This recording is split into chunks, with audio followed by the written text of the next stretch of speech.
মন্ডল মার খেয়েছে, মাথায় রাখবেন। গুলিয়ে দেওয়ার চেষ্টা হচ্ছে।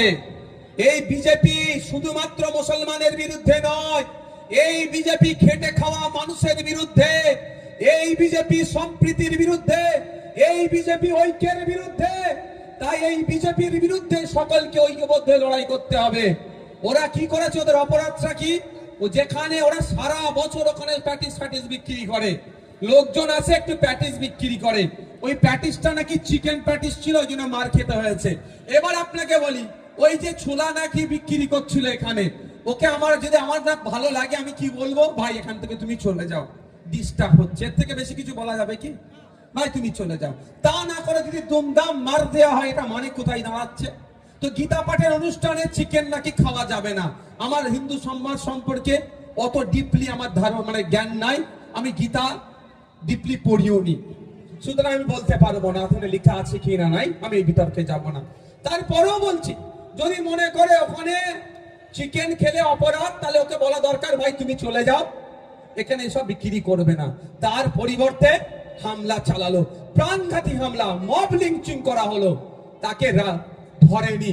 যখন আপনি আমি ফেসবুকে লেখালেখি, সোশ্যাল মিডিয়া, গণমাধ্যমে যখন এটা নিয়ে চর্চা হচ্ছে, তৃণমূলের যখন সমালোচনা করা হচ্ছে যে বিজেপির যে ওই যে সাম্প্রদায়িক শক্তির বিরুদ্ধে ব্যবস্থা কেন নেওয়া হচ্ছে না, আমরা দেখলাম ভোরের বেলা গ্রেফতার করলো, সকাল বেলায় প্রায় জামিন পেয়ে গেল, নতুন ভোর আসলো না, জামিন পেয়ে গেল। এটা বুঝতে হবে।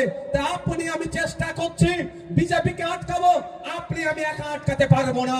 যদি সরকার না চাই, যদি এই সরকার থাকে, বিজেপিকে আটকানো যাবে না। যদি বিজেপিকে আটকাতে চান, এই সরকারটাকে চেঞ্জ করতে হবে, তাহলে বিজেপি এমনি আটকে যাবে। আপনি 1998 সালের আগে অনেক চেষ্টা করেছিল বিজেপি এখানে দাঁত ফুটানোর। সেই সময় বামফ্রন্ট সরকার ছিল, জ্যোতিবাবুর সরকার ছিল, বিজেপিকে এখানে দাঁত ফুটাতে দেয়নি।